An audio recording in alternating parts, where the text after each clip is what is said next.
Good morning friends. ఈరోజు మనం discuss చేయబోయేటటువంటి topic జీర్ణ వ్యవస్థ. ఇది చాలా ఇంపార్టెంట్ టాపిక్.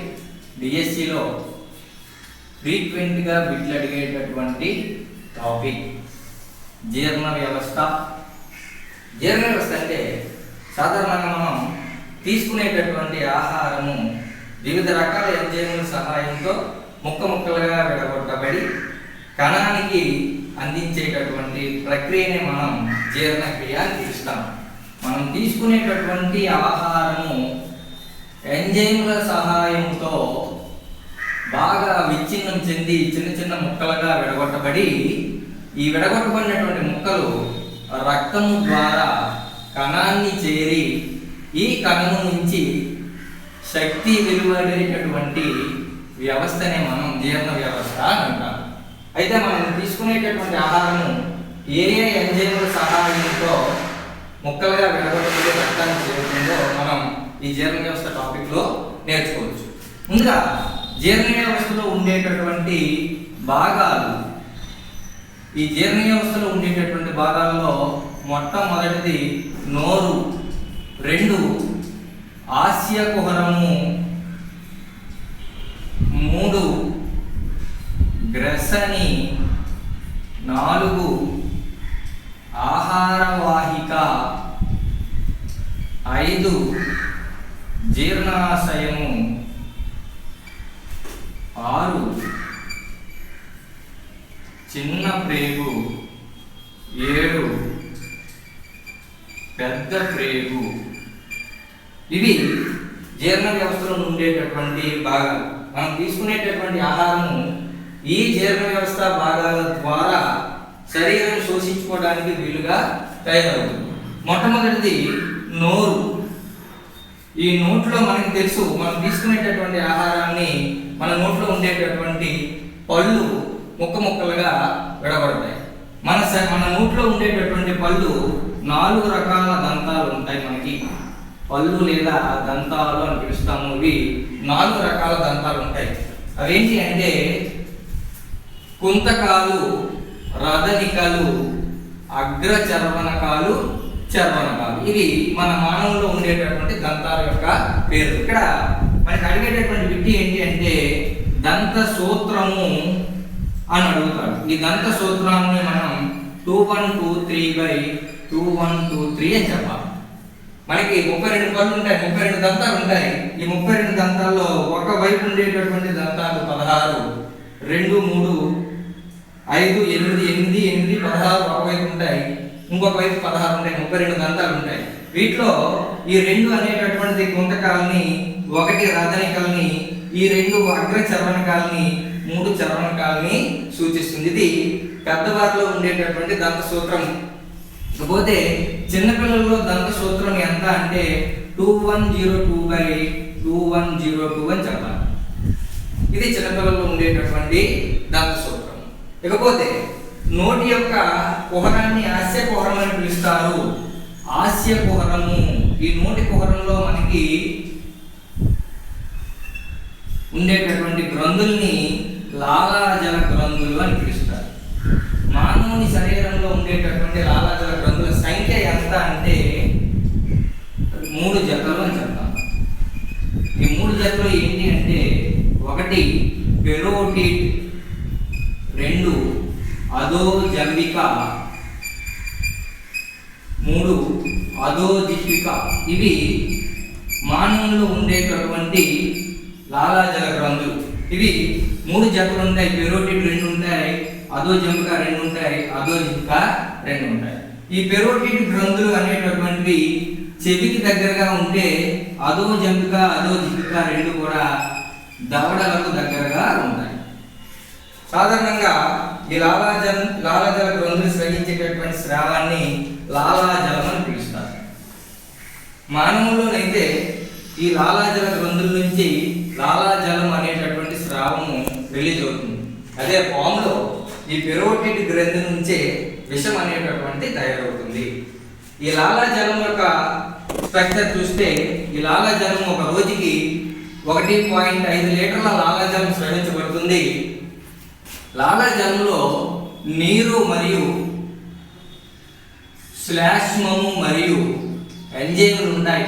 లాలాజలం వేటితో నిర్మితమై ఉంటుంది అంటే నీరు, శ్లేష్మము, ఎంజైమ్ 3 పదార్థాలతో నిర్మితమై ఉంటుంది. నీటి శాతం ఎంత అంటే 98.5 to 99% వాటర్ ఉంటుంది. ఆల్మోస్ట్ లాలాజలం అంతా నీటితోనే ఎండిపోయి ఉంటుంది. కాకపోతే మనకు తెలుసు మన నోట్లో ఉండేటటువంటి లాలాజలం కొద్దిగా జిగటగా ఉంటుంది. ఈ జిగటగా ఉండడానికి కారణం ఏంటి అంటే లాలాజలంలో ఉండేటటువంటి శ్లేష్మ పదార్థం. దీనివల్ల ఉపయోగం ఏంటి అంటే మనం తినేటటువంటి ఆహార పదార్థాల ముద్దకి జిగట ఎప్పుడైతే తగిలిందో ఆ జిగట వలన ఆహార పదార్థాలు సులువుగా లోపలికి మింగేయడానికి అవకాశం ఉంటుంది. కాకపోతే లాలాజలంలో ఉండేటటువంటి ఎంజైమ్ ఏంటి అంటే టయలిన్ అని అంటారు. దీనికి ఇంకొక పేరు ఏంటి అంటే లాలాజల అమైలేజ్. లాలాజల అమైలేజ్ అనేటటువంటిది మన నోట్లో ఆహార పదార్థాలు ఉన్నంతసేపు కార్బోహైడ్రేట్ల మీద పనిచేస్తుంది. ఈ కార్బోహైడ్రేట్లని డెక్సిట్రిన్ అండ్ మాల్టోజ్ చక్కెరగా మారుస్తుంది. అంటే మనకి జీర్ణక్రియ అనేది ఎక్కడ ప్రారంభమైందని చెప్పాలి, నోట్లోనే ప్రారంభమైపోతుంది. నోట్లో ఉండేటటువంటి లాలాజల అమైలేజ్ లేదా టైలిన్ అనే ఎంజైమ్ వేటి మీద పనిచేస్తుంది అంటే కార్బోహైడ్రేట్ల మీద పనిచేస్తుంది. కార్బోహైడ్రేట్ అనేది ఆహార పదార్థాన్ని ఎలా మారుస్తాయంటే డెక్సిట్రిన్ లేదా మాల్టోజ్ చక్కెరగా మారుస్తాయి. కాకపోతే లాలాజలం యొక్క pH విలువ ఎంత అని అంటాడు. 6 నుంచి 7.3 ఉంటుంది pH వాల్యూ. pH అంటే potential of hydrogen. Potential of hydrogen ఎంత అంటే ప్రతి ద్రవ పదార్థానికి కూడా pH వాల్యూ ఉంటుంది. నీటికి pH వాల్యూ 7 మధ్యస్థంగా ఉంటుంది కాబట్టి నీటిని మిశ్ర ద్రావణి అని పిలుస్తాము. అట్లాగే ప్రతి ద్రవానికి కూడా pH వాల్యూ ఉంటుంది. లాలాజలం యొక్క pH వాల్యూ ఎంత అంటే 6 నుంచి 7.3 pH ఉంటుంది. pH అంటే పొటెన్షియల్ ఆఫ్ హైడ్రోజన్ అని చెప్తారు. ఇది లాలాజలం గురించి. ఇకపోతే ఇక్కడ నుంచి ఆహార పదార్థాలు స్వల్పంగా పాక్షికంగా జీర్ణక్రియ ప్రారంభమైంది. నోటిలో జీర్ణమయ్యేటటువంటి ఆహార పదార్థాల ముద్దని ఏమని పిలుస్తారు అంటే బోలస్ అని పిలుస్తారు. చాలా ఇంపార్టెంట్ బిట్ ఇది. కాకపోతే లాలాజలంలో ఉండేటటువంటి ఆహార పదార్థాల స్థితి ఏంటి అంటే క్షార స్థితిలో ఉంటుంది అని చెప్పాలి ఆహార పదార్థాలు. ఇది లాలాజలం నుంచి వచ్చేటటువంటి బిట్లు. కాకపోతే లాలాజలం నుంచి ఆహార పదార్థం ఆశకుహరంలోనే లాలాజలం అనేటటువంటి రిలీజ్ అవుతుంది. ఇక్కడ నుంచి గ్రసని చేరుతుంది. మనం ఎర్లియర్ క్లాస్లో శ్వాస వ్యవస్థలో చెప్తాము, గ్రసని అనేటటువంటిది ఆహార పదార్థాల వాయు మార్గాల కూడలి అని చెప్తాము. గ్రసని నుంచి ఆహార పదార్థాలు అనేవి ఆహార వాహికను చేరుతాయి. ఇక్కడ ఒకసారి డైజెస్టివ్ సిస్టమ్ కనుక ఆహారము ప్రయాణించేటటువంటి మార్గం కనుక మనం చూసినట్లయితే ఇది ఆహార వాహిక. ఈ ఆహార వాహిక నుంచి జీర్ణాశయము,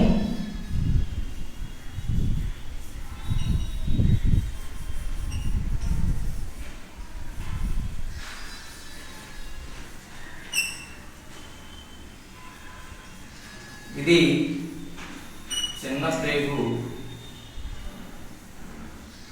ఇది ఆహార వాహిక, జీర్ణాశయము.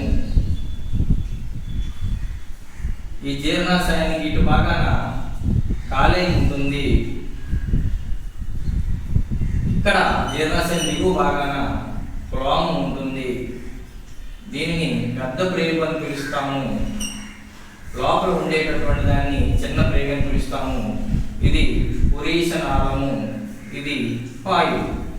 ఈ రకంగా జీర్ణ వ్యవస్థ అనేటటువంటిది ప్రారంభం. ఇక్కడ నుంచి నోటి దగ్గర నుంచి ఆహార వాహిక నుంచి జీర్ణాశయము, జీర్ణాశయం నుంచి చిన్న ప్రేగు, ఈ చిన్న ప్రేగు పెద్ద ప్రేగు కలిసేటటువంటి ప్లేస్ ఇక్కడ వరకు కూడా ఇదంతా ఒకటే గొట్టం. ఇదంతా కూడా ఒకటే గొట్టం. ఈ గొట్టం తాలూకు పొడవు ఎంత ఉంటుందంటే సుమారు 10 మీటర్ల పొడవు ఉంటుంది. ఇదంతా కూడా అంటే ఇక్కడ నుండి చిన్న ప్రేగు పెద్ద ప్రేగుని కలిసేటటువంటి చోటు వరకు ఉండేటటువంటి గొట్టం అంతా కూడా సుమారు ఎంత ఉంటుందంటే పోతే ఈ నోట్లో లాలాజలము దగ్గర నుంచి ఆహార పదార్థాలు ఈ ఆహార వాహిక గుండా ఇలాగా జీర్ణాశయాన్ని చేరాయి. ఆహార వాహిక గురించి చూద్దాం. ఆహార వాహికలో ఎటువంటి ఎంజైములు ఉండవు. ఆహార వాహికలో ఉండేటటువంటి ఏంటి అంటే నియంత్రిత అనియంత్రిత కండరాలు ఉంటాయి. ఈ నియంత్రిత అనియంత్రిత కండరాలు చూపించేటటువంటి చలనాలను పెరిస్టాల్టిక్ చలనాలు అని పిలుస్తారు. మోస్ట్ ఇంపార్టెంట్ బిట్ ఇది. ఈ పెరిస్టాల్టిక్ చలనాల వలననే ఆహార పదార్థము ఆహార వాహిక గుండా జీర్ణాశయాన్ని చేరుతుంది. అయితే ఆహార వాహికలో ఉండేటువంటి కండరాలు నియంత్రిత అనియంత్రిత ఎందుకు అంటామనంటే మనం కండ వ్యవస్థలో నేర్చుకుంటాము. నియంత్రిత కండరాలు అనియంత్రిత కండరాలకు డిఫరెన్స్ ఉంది. నియంత్రిత కండరాలు అంటే మన ఆధీనంలో ఉంటాయి, అనియంత్రిత కండరాలు మన ఆధీనంలో ఉండవు. అంటే ఆహార పదార్థాలు నోట్లో ఉన్నంత వరకు నియంత్రిత కండరాలు పనిచేస్తాయి. అంటే నోట్లో నమిలిన తర్వాత మింగడం మింగకపోవడం అనేటటువంటిది మన నియంత్రణలో ఉంటుంది. అదే ఒకసారి మింగేసిన తర్వాత అనియంత్రిత కండరాలు పనిచేస్తాయి. అంటే మింగిన తర్వాత మళ్ళీ అది వెంటకు రాదు. అక్కడ నుంచి జీర్ణ వ్యవస్థ అనేటటువంటిది దాని పని చేసుకుంటా పోతుంది. ఈ నియంత్రిత అనియంత్రిత కండరాలు చూపించేటటువంటి చలనాలని పెరిస్టాల్టిక్ చలనాలు అంటారు. ఈ చలనాలు ఎట్లాగా పనిచేస్తాయంటే తరంగాల మాదిరిగా పనిచేస్తాయి. అంటే ఇలాగా పనిచేస్తే ఆహార వాహిక గుండా ఆహార పదార్థాలు అనేటటువంటి ముద్ద జీర్ణాశయాన్ని చేరుతుంది. మోస్ట్ ఇంపార్టెంట్ బిట్ ఏంటంటే ఆహార వాహికలో ఆహార పదార్థాలు ఎటువంటి మార్పును చెందవు. ఎందుకు చెందవు అంటే ఆహార వాహికలు ఎటువంటి ఎంజైమ్లు లేవు. పోతే ఆహార వాహిక నుంచి ఆహార పదార్థాలు జీర్ణాశయాన్ని చేరాయి. జీర్ణాశయాన్ని చేరేటటువంటి విధానం రెండు రకాలుగా ఉంటుంది. ఒకటి ఆర్థిక జీర్ణాశయము, రెండు జఠర నిర్గమ జీర్ణాశయము. ఆర్థిక జీర్ణాశయము, జఠర నిర్గమ జీర్ణాశయం. ఆర్థిక జీర్ణాశయం అంటే ఆహార వాహిక జీర్ణాశయాన్ని ప్రారంభమయ్యేటటువంటి చోటు. దీనిని ఆర్థిక జీర్ణాశయం అని పిలుస్తారు. ఎప్పుడైతే ఆహార పదార్థాలు జీర్ణాశయంలోనికి చేరుతాయో జీర్ణాశయంలో ఉండేటటువంటి జీర్ణాశయ కుడ్యాలు కొన్ని గ్రంథులను రిలీజ్ చేస్తాయి. అవి జఠర గ్రంథులు. జఠర గ్రంథులు దేనిని రిలీజ్ చేస్తాయి అంటే జఠర రసాన్ని రిలీజ్ చేస్తాయి. జఠర రసంలో ఏముంటుంది అంటే ఆమ్లము మరియు శ్లేష్మము ఉంటుంది. జఠర గ్రంథులు జీర్ణాశయ కుడ్యాల దగ్గర ఉంటాయి. జఠర గ్రంథులు స్రవించేటటువంటి స్రావము జఠర రసం. జఠర రసం దేనిని రిలీజ్ చేస్తుందంటే ఆమ్లము మరియు శ్లేష్మము. ఆమ్లం ఏంటి అంటే HCl, శ్లేష్మం ఏంటి అంటే మ్యూసిన్. ఒకసారి జీర్ణాశయం గురించి చూద్దాం. జీర్ణాశయంలో ఆహార పదార్థాలు తాత్కాలికంగా నిల్వ ఉంచబడతాయి. ఎంతసేపు అంటే సుమారు 2 నుంచి 4 గంటల వరకు నిల్వ ఉంటాయి. జీర్ణాశయం ఏం చేస్తుందంటే ఆహార పదార్థాల తాత్కాలిక నిల్వ 1, 2 భౌతిక రసాయనిక మార్పులను చూపిస్తుంది. ఆహార పదార్థాలకి ఆహార పదార్థాల భౌతిక రసాయన మార్పులు. 3 ఆహార పదార్థాల విచ్ఛిన్నము. జీర్ణాశయానికి ఉండేటటువంటి విధులు ఏంటి అంటే 3 విధులు అని చెప్పాలి. ఇది డిఎస్సిలో అడిగినటువంటి బిట్టు. ఏంటి ఆ 3 విధులు అంటే తాత్కాలిక నిల్వ 1, భౌతిక రసాయనిక మార్పులు 1, ఆహార పదార్థాల విచ్ఛిన్నం. ఈ ఆహార పదార్థాల విచ్ఛిన్నం అనేది వేటి సహాయంతో జరుగుతుంది అంటే ఎంజైముల సహాయంతో జరుగుతుంది. జీర్ణాశయంలో ఉండేటటువంటి ఎంజైములు ఎన్ని అంటే 3 ఎంజైములు అని చెప్పాలి. 1 పెప్సిన్, 2 లైపేస్, 3 రెనిన్. పెప్సిన్ అనేటటువంటిది ప్రోటీన్ల మీద పనిచేస్తుంది. ఈ ప్రోటీన్లను అమైనో ఆమ్లాలుగా మారుస్తుంది. లైపేజ్ అనేటటువంటిది క్రొవ్వుల మీద పనిచేస్తుంది. ఈ క్రొవ్వులు ఫ్యాటీ ఆమ్లాలుగా మార్చును. కాకపోతే రెనిన్ అనేటటువంటిది పాలను పెరుగుగా మార్చేటటువంటి ఎంజైమ్. ఇది చిన్న పిల్లల్లో ఎక్కువగా ఉంటుంది. ఇది జీర్ణాశయంలో ఉండేటటువంటి ఎంజైమ్. జీర్ణాశయంలో ఎన్ని ఎంజైమ్లు ఉంటాయంటే 3 ఎంజైమ్లు చెప్పాలి. Pepsin, lipase, rennin. జీర్ణాశయంలో ఎన్ని విధులు జీర్ణాశయం చూపిస్తుందంటే 3 విధులు. ఆహార పదార్థాల తాత్కాలిక నిల్వ, భౌతిక రసాయన మార్పులు, ఆహార పదార్థాల విచ్ఛిన్నం. ఇక్కడ మనం చూసాము జీర్ణాశయంలో HCl మరియు మ్యూసిన్ అనేటటువంటి రిలీజ్ అవుతుందండి.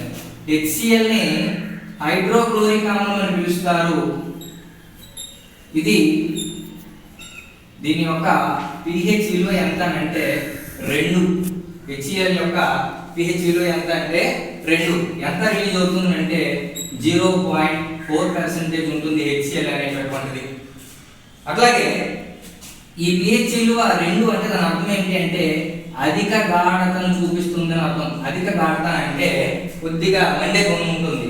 కాకపోతే HCl విధులు ఏంటి అంటే ఆహార పదార్థాలు, ఈ అధిక గాఢత ఆహార పదార్థాల్లో ఉండేటటువంటి బ్యాక్టీరియాలని చంపేస్తుంది. HCl ఏం చేస్తుందంటే మెయిన్ ఫంక్షన్ ఏంటి అంటే ఆహార పదార్థాల్లో ఉండేటటువంటి బ్యాక్టీరియాలు చచ్చిపోతే HCl తో ఆహార పదార్థాలు కలవగానే. ఎందుకు చచ్చిపోతానంటే HCl యొక్క గాఢత అధిక గాఢత. HCl యొక్క pH విలువ ఎంత అంటే 2 అని చెప్తాము. ఈ 2 pH విలువ ఉండడం వలన బ్యాక్టీరియాలు అనేటటువంటివి చనిపోతాయి. కాకపోతే ఆహార పదార్థాలని బాగా విచ్ఛిన్నం చేస్తుంది HCl అనేటటువంటిది. ఈ విచ్ఛిన్నం చేయడం వలన ఎంజైముల పనితీరు చాలా సులువైపోతుంది. ఆహార పదార్థాలు విచ్ఛిన్నం అయిపోతే ఎంజైములు సులువుగా వాటి మీద పనిచేసి ఇంకా వాటిని చిన్న చిన్న ముక్కలుగా విడగొడుతుంది. మోస్ట్ ఇంపార్టెంట్ ఫంక్షన్ ఏంటి అంటే పెప్సినోజెన్ను పెప్సిన్ గా మారుస్తుంది. పెప్సినోజెన్ అనేటటువంటి పదానికి అర్థం ఏంటంటే జెన్ అంటే చైతన్య రహిత రూపము. అది పనిచేయదు. అది పనిచేయాలంటే చైతన్యవంతమైన రూపంగా మార్చాలి. ఈ పెప్సినోజెన్ను పెప్సిన్ గా మార్చడానికి ఉపయోగపడేటటువంటిది ఏంటి అంటే HCl. జఠరరసం అనేటటువంటిది ఎంత రిలీజ్ అవుతుంది అంటే 2 లీటర్ల జఠరరసం అనేటటువంటిది ఒక రోజులో రిలీజ్ అవుతుంది. 50 ml జఠరరసం అనేటటువంటి జీర్ణాశయంలో నిల్వ ఉంటుంది. దీనినే మనం ఫాస్టింగ్ జ్యూస్ అని పిలుస్తారు. ఫాస్టింగ్ జ్యూస్ అంటే ఏంటి అంటే జీర్ణాశయంలో నిల్వ ఉండేటటువంటి జఠరరసం. ఇది ఎంత ఉంటుందంటే 50 ml ఉంటుంది. ఒక రోజులో జఠరరసం ఎంత స్రవించబడుతుందంటే 2 లీటర్లు జఠరరసం స్రవించబడుతుంది. ఇది జీర్ణాశయంలో ఉండేటటువంటి ఆహార పదార్థాల మార్పు. ఇక్కడికి జీర్ణాశయంలో పాక్షికంగా జీర్ణం అయ్యేటటువంటి ఆహారాన్ని ఏమని పిలుస్తారంటే ఖైమ్ అని పిలుస్తారు. పాక్షికంగా జీర్ణమయ్యే ఆహారం నోట్లోనైతే బోలస్, అదే జీర్ణాశయంలోనైతే ఖైమ్. ఇవి చాలా మోస్ట్ ఇంపార్టెంట్ బిట్లు. ఇది జీర్ణాశయం. కాకపోతే జీర్ణాశయంలో ఆహార పదార్థాలు పాక్షికంగా జీర్ణమైన తర్వాత జీర్ణాశయము ఇక్కడ తెరుచుకునేటటువంటి భాగాన్ని జఠర నిర్గమ జీర్ణాశయం అని పిలుస్తారు. దేంట్లో తెరుచుకుంటుందనంటే ఆంత్రమూలంలోనికి. జీర్ణాశయము ఆంత్రమూలంలోనికి తెరుచుకునేటటువంటి భాగాన్ని జఠర నిర్గమ జీర్ణాశయము అని పిలుస్తారు. ఇక్కడ నుంచి ఆంత్రమూలంలోనికి కాలేయం నుంచి పైత్యరసం వస్తుంది, క్లోమం నుంచి క్లోమరసం వస్తుంది. కాలేయము అండ్ క్లోమము ఈ రెండు కూడా జీర్ణాశయంలో పాల్గొంటాయి. ఎలా పాల్గొంటాయంటే కాలేయంలో పైత్యరస వాహిక ద్వారా పైత్యరసం అనేటటువంటిది ఇక్కడ ఆంత్రమూలాన్ని చేరుతుంది. అట్లాగే క్లోమరస వాహిక ద్వారా క్లోమరసం అనేటటువంటిది ఇక్కడ ఆంత్రమూలాన్ని చేరుతుంది. ఒకసారి కాలేయాన్ని చూస్తే కాలేయం యొక్క అధ్యయనాన్ని ఏమంటారంటే హెపటాలజీ అని పిలుస్తారు. కాలేయ కణాలను హెపటోసైట్స్ అని పిలుస్తారు. కాలేయము లేత బూడిద రంగులో ఉంటుంది. కాలేయం యొక్క బరువు 1.5 kg లేదా 1500 grams. అన్ని గ్రంథులలోకెల్లా పెద్ద గ్రంథి ఏంటి అంటే కాలేయం అని చెప్పాలి. కాలేయానికి మోస్ట్ ఇంపార్టెంట్ సుమారుగా ఒక రోజులో 500 రసాయనిక క్రియలను చూపిస్తుంది. కాబట్టి చాలా ఇంపార్టెంట్ అయినటువంటి రకాల మనిషిలో. ఇకపోతే మానవుని శరీరంలో పునరుత్పాదక శక్తి కలిగినటువంటి ఏకైక అవయవం ఏంటి అంటే కాలేయం. ఒకసారి పాడైపోయినా తిరిగి అదే రిపేర్ చేసుకోగలిగినటువంటి క్యాపబిలిటీ కాలేయానికి ఉంటుంది. కాబట్టి పునరుత్పాదక శక్తి కలిగినటువంటి అవయవం ఏంటి అంటే కాలేయం చెప్పాలి. కాలేయానికి కొన్ని విధులు ఉన్నాయి. మొట్టమొదటి విధి ఏంటి అంటే ADEK B12 అనేటటువంటి విటమిన్లను ఉత్పత్తి చేస్తుంది కాలేయం. రక్త ప్రసరణ వ్యవస్థలో చెప్తాం, కాలేయంలో హెపారిన్ అనేటటువంటి ఒక కర్బన పదార్థం తయారవుతుంది.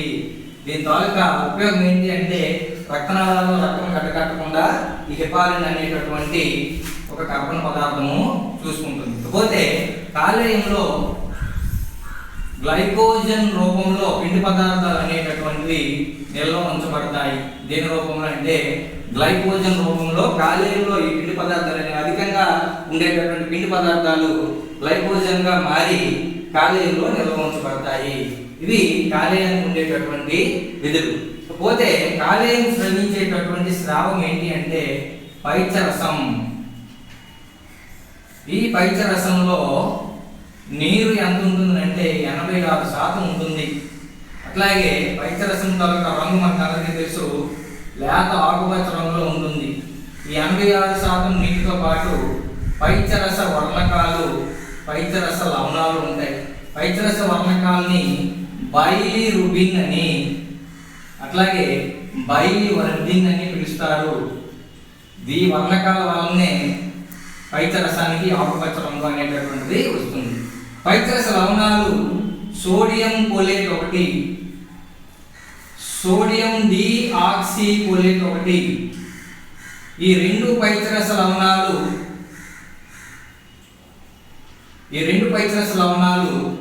రొవ్వుల్ని మోస్ట్ ఇంపార్టెంట్ బిట్ ఇది ఎట్లా మారుస్తాయంటే కొల్లాయిడ్ రేణువులుగా మారుస్తాయి. ఈ కొవ్వుల్ని కొల్లాయిడ్ రేణువులుగా మార్చేటటువంటి ప్రక్రియని మనం ఎమల్సిఫికేషన్ అని అంటాం. ఎమల్సీకరణము తెలుగులో. ఎమల్సిఫికేషన్ అంటే ఏంటి అంటే పైత్యరసంలో ఉండేటటువంటి పైత్యరస లవణాలైన సోడియం కోలేట్, సోడియం డిఆక్సికోలేట్ ఈ రెండు కూడా ఆహార పదార్థాల్లో ఉండేటటువంటి క్రొవ్వులను కొల్లాయిడ్ రేణువులుగా మార్చేటటువంటి ప్రక్రియనే ఎమల్సిఫికేషన్ లేదా ఎమల్సీకరణము అంటారు.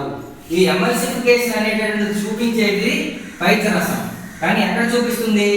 ఈ పైత్యరసం అనేటటువంటిది పైత్యరస వాయు ద్వారా ఆంత్రమూలంలోకి వచ్చేస్తారు. ఆంత్రమూలంలో క్రొవ్వులు ఉన్నాయి. జీర్ణాశయం నుంచి వచ్చేటటువంటి పాక్షికంగా జీర్ణమైన ఆహార పదార్థం ఆంత్రమూలాన్ని చేరినప్పుడు ఈ ఆంత్రమూలంలోని పైత్యరస వాయు ద్వారా పైత్యరసం వస్తుంది. అంటే ఇక్కడ కొద్దిగా డిఫికల్ట్ లెవెల్లో బిట్లు అడగాల్సి వచ్చినప్పుడు ఎమల్సిఫికేషన్ అనే ప్రక్రియ ఎక్కడ జరుగుతుంది అంటే మనం పైత్యరస లవణాల ద్వారా ఎమల్సిఫికేషన్ జరుగుతుంది. పైత్యరస లవణాలు పైత్యరసంలో ఉన్నాయి. పైత్యరసం కాలేయం నుంచి విడుదలవుతుంది కాబట్టి కాలేయంలో ఎమల్సిఫికేషన్ జరగలేదు. కాలేయం నుంచి పైత్యరసం ఆంత్రమూలానికి వచ్చిన తర్వాత ఇక్కడ ఆహార పదార్థాలు కొవ్వుల మీద పనిచేసి ఎమల్సిఫికేషన్ జరిగింది. కాబట్టి ఎమల్సిఫికేషన్ ఎక్కడ జరుగుతుందంటే ఆంత్రమూలంలో లేదా ఆంత్రమూలం స్రవించేటటువంటి ఆంత్ర రసంలో జరుగుతుంది అని చెప్పాలి. ఈ రకంగా పైత్యరసంలో ఉండేటటువంటి ఈ పైత్యరస లవణాలు కొవ్వుల మీద పనిచేస్తాయి. పోతే పైత్యరస రసంలో ఏ ఎంజైమ్లు ఉంటాయి అంటే ఎటువంటి ఎంజైమ్లు ఉండవు. మోస్ట్ ఇంపార్టెంట్ బిట్లు మనం జీర్ణ వ్యవస్థ మొత్తంలో ఉండేటటువంటి భాగాల్లో జాగ్రత్తగా చూడండి. నోట్లో లాలాజలం, నోరు ఆశకవరం ఉండేటటువంటి లాలాజలంలో ఒక ఎంజైమ్ ఉంది, అది లాలాజల్ అమైలేస్. ఆహార వాయువులో ఏ ఎంజైమ్లు లేవు, జీర్ణాశయంలో ఎంజైమ్లు ఉంటాయి. ఈ చిన్న ప్రేగులో ఉండేటువంటి ఎంజైమ్లు ఏంటి అనేటటువంటిది తర్వాత చూద్దాం. పైత్యరసంలో ఎటువంటి ఎంజైమ్లు ఉండవు. ఇక్కడ నుంచి కాలేయం నుంచి ఈ రకంగా ఇక్కడికి పైత్యరసం వచ్చిన తర్వాత ఈ ఆహారంలో ఉండేటువంటి మార్పులు జరిగాయి. ఇకపోతే క్లోమాన్ని మనం వినాల గ్రంథి అని పిలుస్తాము. అంటే ఇది నాళ సహిత మరియు నాళరహిత లక్షణాలను చూపిస్తుంది. వినాల గ్రంథి అని అంటాం. క్లోమం ఎంత బరువు ఉంటుంది అంటే సుమారుగా 80 గ్రాముల బరువు ఉంటుంది. క్లోమం రిలీజ్ చేసేటటువంటి స్రావం ఏంటి అంటే క్లోమరసం. ఈ క్లోమరసము అనేటటువంటిది స్రవిస్తుంది. క్లోమం చాలా ఇంపార్టెంట్ ఆర్గాన్. ఎందుకనంటే క్లోమంలో మనకి ఒక పుటికలు వంటి నిర్మాణాలు ఉంటాయి. వాటిని లాంగర్హాన్స్ పుటికలు అని అంటారు. ఈ లాంగర్హాన్స్ పుటికలు రెండు రకాల కణాలు ఉత్పత్తి చేస్తాయి. ఆల్ఫా కణాలు, బీటా కణాలు అని అంటారు. ఈ ఆల్ఫా కణాలు స్రవించేటటువంటి హార్మోన్ ఏంటి అంటే ఇన్సులిన్. బీటా కణాలు స్రవించేటటువంటి హార్మోన్ ఏంటి అంటే గ్లూకాగాన్. ఈ ఇన్సులిన్ అనేటటువంటిది సక్రమంగా రిలీజ్ అయితే మనకి ఎక్కువగా ఉండేటటువంటి పిండి పదార్థాలను గ్లైకోజన్ రూపంలో మార్చి క్లోమంలో నిల్వ ఉంచడానికి ఉపయోగపడుతుంది. ఇన్సులిన్ అనేది రిలీజ్ అవ్వకపోతే అధికంగా ఉండేటువంటి పిండి పదార్థాలు మూత్రం ద్వారా బయటకు వచ్చేస్తాయి. షుగర్ పేషెంట్లలో ఇన్సులిన్ అనేది లేకపోవడం వలన పిండి పదార్థాల నిల్వ శరీరంలో ఎక్కువగా ఉండదు. అందువలన వారికి ఎక్కువగా ఆకలి అనేటటువంటిది వేస్తుంది. వారు కూడా ఇన్సులిన్ ట్యాబ్లెట్ రూపంలో కానీ ఇంజెక్షన్ రూపంలో కానీ తీసుకోవడం జరుగుతుంది. ఇకపోతే క్లోమం స్రవించేటటువంటి స్రావాన్ని క్లోమరసం అంటారు. ఈ క్లోమరసంలో మనకి ఉండేటటువంటి ఎంజైమ్ ఏంటి అంటే మీరు ఇలా గుర్తుపెట్టుకోండి, ఈ రకంగా గుర్తుపెట్టుకోండి. బి అంటే బైకార్బోనేట్, ఎల్ అంటే లైపేస్, ఏ అంటే అమైలేస్, కే అంటే కైమోట్రిప్సినోజెన్, టీ అంటే ట్రిప్సినోజెన్. విడిగా చదివికంటే ఇలాగా గుర్తుపెట్టుకోండి. బ్లాక్ టీ అనేటటువంటి ఒక మాట గుర్తుపెట్టుకుంటే ఇందులో ఉండేటటువంటి ఎంజైమ్లు మనకి గుర్తుండిపోతాయి. Bicarbonate, lipase, amylase, కైమోట్రిప్సినోజెన్, ట్రిప్సినోజెన్. ఈ బైకార్బోనేట్ అనేటటువంటిది ఎంజైమ్ కాదు, ఇది ఒక రకమైనటువంటి కర్బన పదార్థము. ఈ కర్బన పదార్థం ఏంటి అంటే ఇక్కడ జీర్ణాశయంలో ఒకసారి చూసినట్లయితే జీర్ణాశయంలోని రిలీజ్ అయ్యేటటువంటి హెచ్సిఎల్ ఎప్పుడైతే ఆహార పదార్థాలను కలిసిందో, మొట్టమొదటి మనకి ఆహార పదార్థాలు లాలాజలంలో క్షార గుణాన్ని కలిగి ఉన్నాయి. ఈ క్షార గుణం నుంచి జీర్ణాశయానికి వచ్చినప్పుడు జీర్ణాశయంలో ఆమ్లాన్ని చేరంగానే ఆహార పదార్థాలు ఆమ్ల స్థితిలోనికి మారిపోతాయి. ఈ ఆమ్ల స్థితిలో ఉండేటటువంటి ఆహార పదార్థాలని క్షార స్థితిలోనికి మార్చేటటువంటిదే బైకార్బోనేట్. అంటే ఇక్కడ క్లోమరసంలో ఉండేటటువంటి బైకార్బోనేట్ అనేటువంటి పదార్థము ఆమ్ల స్థితిలో ఉండేటటువంటి ఆహార పదార్థాలని క్షార స్థితిలోనికి మారుస్తుంది. కాకపోతే మనకు తెలుసు లైపేస్ క్రొవ్వుల మీద పనిచేస్తుంది, అమైలేస్ పిండి పదార్థాల మీద పనిచేస్తుంది, కైమోట్రిప్సినోజెన్, ట్రిప్సినోజెన్ అనేటటువంటివి జల విశ్లేషక ప్రోటీన్లు అని పిలుస్తారు. వీటిని జల విశ్లేషక ప్రోటీన్ల మీద పనిచేస్తాయి. ఇవి క్లోమరసంలో ఉండేటటువంటి ఎంజైమ్. క్లోమరసంలో ఉండేటువంటి ఎంజైమ్ని బ్లాక్ టీ అని గుర్తుపెట్టుకుంటే మనకి ఈ ఎంజైమ్ మర్చిపోకుండా గుర్తుపెట్టుకోగలుగుతాం. కాకపోతే ఇక్కడ జాగ్రత్తగా చూడండి, ఆంత్రమూలంలోనికి పైత్యరసం వెళ్ళిపోయింది, క్లోమరసం వెళ్ళిపోయింది. ఇక్కడ ఆంత్రమూలం అనేటటువంటిది, ఆంత్రమూలం గురించి చూస్తే ఆంత్రమూలము అనేటటువంటిది చిన్న ప్రేగులో ఉండేటటువంటి మొట్టమొదటి భాగం. చిన్న ప్రేగు 3 భాగాలు కలిగి ఉంటుంది. 1 ఆంత్రమూలము, 2 మధ్యాంత్రము, 3 శాశాంత్రికము. ఆంత్రమూలాన్ని ఇంగ్లీష్లో మనం డియోడినం అని పిలుస్తారు, మధ్యాంతరాన్ని బెజునం అని పిలుస్తారు, శాశాంత్రికాన్ని ఇలియం అని పిలుస్తారు. ఈ బెజునం అనేటటువంటిది ఒక డిఎస్సిలో అడిగినటువంటి బిట్టు. చిన్న ప్రేగులు ఎన్ని భాగాలు ఉంటాయంటే 3 భాగాలు చెప్పాలి, ఆంత్రమూలము, మధ్యాంతరము, శాశాంత్రికము. ఇప్పటి వరకు మనం ఆంత్రమూలంలో పైత్యరసము, క్లోమరసము, ఆంత్రమూలం ఉండేటువంటి ఆహార పదార్థాన్ని చేరి ఆంత్రమూలంలోని ఆహార పదార్థాల మార్పు అనేది మనకి తెలిసింది. పోతే చిన్న ప్రేగు నిర్మాణాన్ని కనుక చూసినట్లయితే చిన్న ప్రేగు 6 మీటర్ల పొడవు ఉంటుంది, 3 సెంటీమీటర్ల వెడల్పు ఉంటుంది. చిన్న ప్రేగులో 3 భాగాల్లో మొట్టమొదటిది ఆంత్రమూలం. చిన్న ప్రేగు గోడలు ఆంత్ర రసాన్ని విడుదల చేస్తాయి. ఈ ప్రక్రియను మనం సక్కస్ ఎంటరీకస్ అని పిలుస్తాము. వాటి సక్కస్ ఎంటరీకస్ అంటే చిన్న ప్రేగు గోడలు ఆంత్ర రసాన్ని విడుదల చేసేటటువంటి ప్రక్రియ. ఈ ఆంత్ర రసంలో ఉండేటటువంటి ఎంజైమ్ ఏంటి అంటే ఇప్పుడు గుర్తుపెట్టుకోండి, స్పెల్ ఎన్ అని గుర్తుపెట్టుకోండి. అట్లాగే ఎస్ అంటే సుక్రేజ్, పి అంటే పెప్టిడేస్, ఈ అంటే ఎంటరోకైనేస్, ఎల్ అంటే లైపేస్, ఎన్ అంటే న్యూక్లియోటైడేస్, ఇంకొక ఏంటంటే న్యూక్లియోసైడేస్. ఇవి ఆంత్ర రసం లేదా చిన్న ప్రేగు దీంట్లో ఉండేటటువంటి ఎంజైమ్. సుక్రేజ్ అనేటటువంటిది సుక్రోజ్ మీద పనిచేస్తుంది, పెప్టిడేస్ ప్రోటీన్ మీద పనిచేస్తుంది. ఎంటరోకైనేజ్ అనేటటువంటిది ఇక్కడ మళ్ళీ ముందుకు వస్తే కైమోట్రిప్సినోజెన్, ట్రిప్సినోజెన్. ఇందాక చెప్పుకున్నట్లు ఈ జెన్ అనేటటువంటిది చైతన్య రహిత రూపం. ఈ చైతన్య రహిత రూపాన్ని చైతన్యవంతమైన రూపంగా మార్చడానికి ఉపయోగపడేటటువంటిది ఎంట్రోకైనేజ్ అనే ఎంజైమ్. లైపేజ్ అనేటటువంటిది క్రొవ్వుల మీద పనిచేస్తుంది.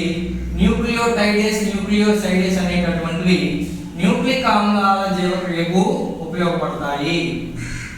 న్యూక్లిక్ ఆమ్లాల జీవక్రియకు ఉపయోగపడేటటువంటి ఎంజైమ్లు ఏంటి అంటే న్యూక్లియోటైడేస్ మరియు న్యూక్లియోసైడేస్, ఇవి రెండు కూడా. ఇది చిన్న ప్రేగు గురించి ఇక్కడ జాగ్రత్తగా గమనిస్తే ఈ చిన్న ప్రేగులోని ఉండేటటువంటి ఆహారము ఇలా మధ్యాంతరము శాశాంతరము ద్వారా పెద్ద ప్రేగుని కలిసే చోటు ఈ ప్లేస్ లో మనకి ఆంధ్ర చోషకాలు అనేటటువంటి నిర్మాణాలు ఉంటాయి. ఏంటంటే వీటిని ఆంధ్ర చోషకాలు అని అంటారు. ఈ ఆంధ్ర చోషకాల్లో రెండు భాగాలు ఉంటాయి, రక్తకేశ నాళికలు, శోషరస నాళికలు. ఈ రక్తకేశ నాళికలు అనేటటువంటివి ప్రోటీన్ల మీద పిండి పదార్థాలని శోషణం చేసి రక్తంలో కలుపుతాయి. శోషరస నాళికలు అనేటటువంటి క్రొవ్వులను శోషణం చేసి రక్తంలో కలుపుతాయి. ఇక్కడ ఈ పార్ట్ దగ్గర ఆంధ్ర చోషకాలు అనేటటువంటి నిర్మాణాలు పిండి పదార్థాలని, ప్రోటీన్లని, క్రొవ్వుల్ని మూడింటిని కూడా శోషించి రక్తంలో కలిస్తే ఆ రక్తం అనేటటువంటిది విడగొట్టబడినటువంటి ఆహార పదార్థాలని కణానికి చేరుతుంది. కణానికి ఎప్పుడైతే ఆహార పదార్థాలు ముక్కలు పోయినాయో అక్కడ శ్వాస వ్యవస్థ ద్వారా ఆక్సిజన్ అనేటటువంటి రావడం జరుగుతుంది. ఈ ఆక్సిజన్ అనేటటువంటి పిండి పదార్థాలపై పనిచేసే ఆక్సీకరణం ద్వారా మనకి శక్తి అనేటటువంటిది వెలువడడం జరుగుతుంది.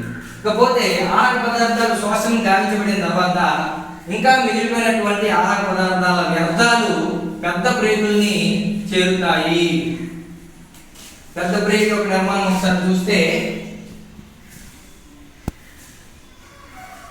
పెద్ద ప్రేగు 1.5 మీటర్ల పొడవు ఉంటుంది, అట్లాగే 6 సెంటీమీటర్ల వెడల్పు ఉంటుంది.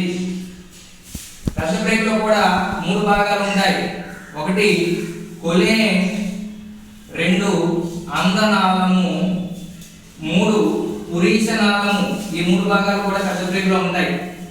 పెద్ద ప్రేగులోనికి ఆహార పదార్థాలు ముద్దగా వ్యర్థమైనటువంటి ఆహార పదార్థాలు ముద్ద చేరినప్పుడు పెద్ద ప్రేగు గోడలు ఈ ఆహార పదార్థాల్లో ఇంకా ఏమైనా ఖనిజ లవణాలు కానీ నీరు కానీ ఉంటే వాటిని శోషించుకోవడం జరుగుతుంది.